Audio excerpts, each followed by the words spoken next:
Sur la 4e circonscription, celle de Pierre-le-Quillet, Jean-Roger Davin, le maire de Croissy, vice-président de la communauté de communes de son bassin, a souhaité aussi présenter un renouveau. Un renouveau non pas contre Pierre-le-Quillet bien évidemment, mais tout simplement pour renouveler les idées. Un nombre de mandats important sans une ouverture est un sujet d'actualité. Donc Jean-Roger Davin a rejoint Évelyne Renouveau et nous l'accompagnons également dans sa démarche.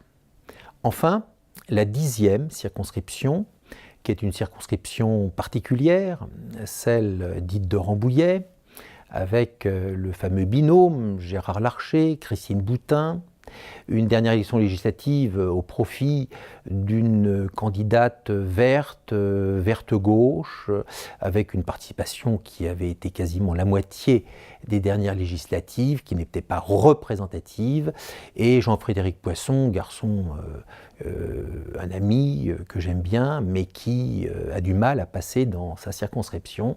Et donc nous avons été rejoints par François de la Villardière, qui est un nouveau candidat qui habite Bullion. Et c'est notre amie Nicole Malaquin, qui était d'ailleurs sur les listes des sénatoriales, qui sera sa suppléante pour bien montrer que la connaissance du terrain est aussi importante.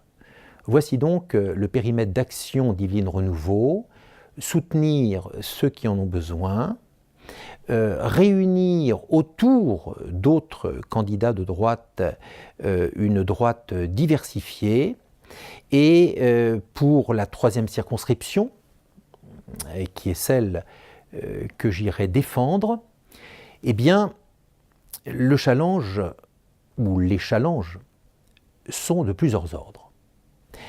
Le premier, c'est qu'il n'y a pas de député sortant. Christian Blanc ne se représente pas. Il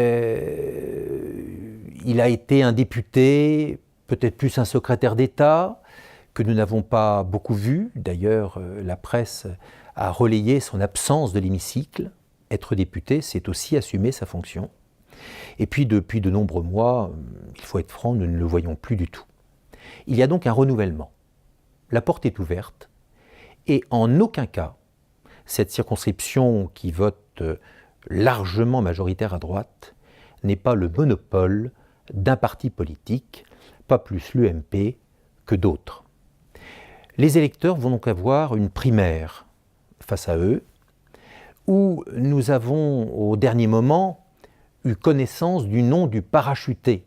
Le parachutage n'était pas une surprise, nous le savions, mais le nom du parachuté était fonction du résultat de l'élection présidentielle. Et nous avons vu qu'au lendemain du 2e tour, nous avons eu quelques recyclages de personnes, et entre autres celui de la plume de M. Sarkozy. Cette personne a certes beaucoup de qualités humaines diverses, mais lorsqu'on est électeur, l'important, je le pense en tout cas, c'est de savoir quelle est la personne qui vous représentera le mieux par la connaissance de la circonscription, par la connaissance des dossiers de la circonscription, par la connaissance des dossiers que nous avons à voir dans une collectivité, une commune, un conseil général, un conseil régional, l'attente des gens sur le transport, tous ces points. Et ce n'est pas forcément en écrivant des discours que l'on connaît tous ces éléments. Après 20 ans de mandat, de maire, 1 an de conseil général, président 1 an sur 2 avec François de Mazières du conseil de surveillance de l'hôpital de Versailles, plus particulièrement de l'hôpital Mignot. J'ai suivi avec André Rossineau à l'Assemblée nationale le suivi de la loi HPST, la santé est un gros sujet. De la même façon, tout ce qui est social, économique, sont des sujets dans lesquels je suis bien évidemment impliqué. Je n'oublie pas l'environnement, vice-président du SICTOM, le plus gros syndicat de traitement des ordures ménagères de Paris. Je travaille aux côtés d'André Santini, de Jacques Gauthier, de François Dagneau, le maire adjoint de la ville de Paris, et nous nous apercevons que le professionnalisme n'a pas forcément d'appartenance politique de gauche ou de droite. Beaucoup disent « oui, mais M. Briot, c'est encore la énième candidature ». Oui, parce que je n'ai jamais accepté de compromis, parce que j'ai toujours défendu les mêmes idées. Et il y a 5 ans, face au parachutage de Christian Blanc, j'ai tenu le même propos qu'un certain maire de la Celle-Saint-Cloud qui aujourd'hui s'en offusque. À l'époque, il ne s'en était pas offusqué. Donc ce n'est pas une surprise, ma candidature.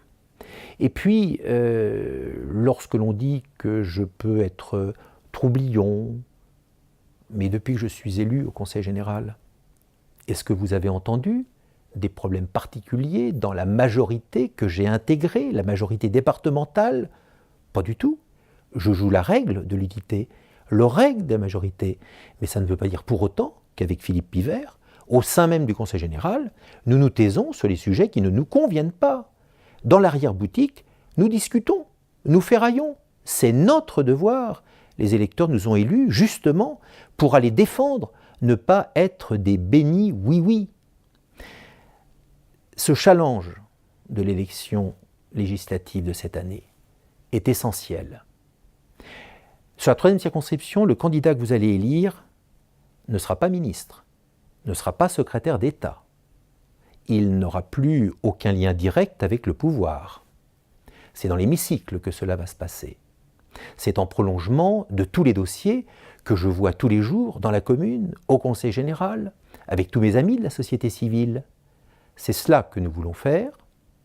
Je crois que les Chénésiens voient le travail important que j'ai pu mener avec les différentes équipes qui m'ont accompagné. Cette ville a bougé au niveau de l'environnement, au niveau de la population, avec le respect des catégories sociales, avec le respect des générations, avec une culture qui a été boostée par la médiathèque, nouvelle salle, qui a été critiquée par M. Blanc et mon opposition, et qui maintenant font profil bas parce qu'ils reconnaissent que tout ceci a été fait avec des moyens financiers sans augmentation de la pression fiscale. Ne l'oublions pas. Alors pour toutes ces raisons, j'aurais tendance à vous dire, oui, je suis prêt. Je suis prêt à vous représenter à l'Assemblée nationale, mais quand je dis vous représenter, c'est à ma façon, c'est-à-dire en osant dire, en osant faire, parce que j'ose vous écouter, parce que je vis dans cette circonscription, et que nous devons tous ensemble nous réunir pour de l'efficacité et non pas forcément avoir de la pipolarisation de ces élections. Voilà donc ce qu'il en est. C'est la raison pour laquelle je vous demande votre confiance. Ayez confiance dans ce que je peux représenter, dans ce que vous m'avez fait, parce que ce sont les électeurs qui, au fur et à mesure, vous guident, vous disent ce qu'il faut savoir entendre, ce qu'il faut savoir faire ou ne pas faire. Cet apprentissage aujourd'hui, je l'ai. Sur les sujets nationaux, ne vous inquiétez pas, j'ai aussi vos opinions à défendre et nous en avons un certain nombre et je m'en expliquerai pendant cette campagne. Eh bien, par cette expérience, ayez confiance et dès le premier tour, faites-moi confiance parce qu'il faut être au 2e tour. C'est au 2e que tout se jouera et au terme du 2e, je souhaite pouvoir vous représenter à l'Assemblée nationale et que vous soyez fiers du travail que nous pourrons faire ensemble avec les maires, avec tous les habitants, car je créerai une méthode de travail qui permettra de relayer le terrain et d'informer le terrain de ce qui peut se passer là-haut. À très bientôt.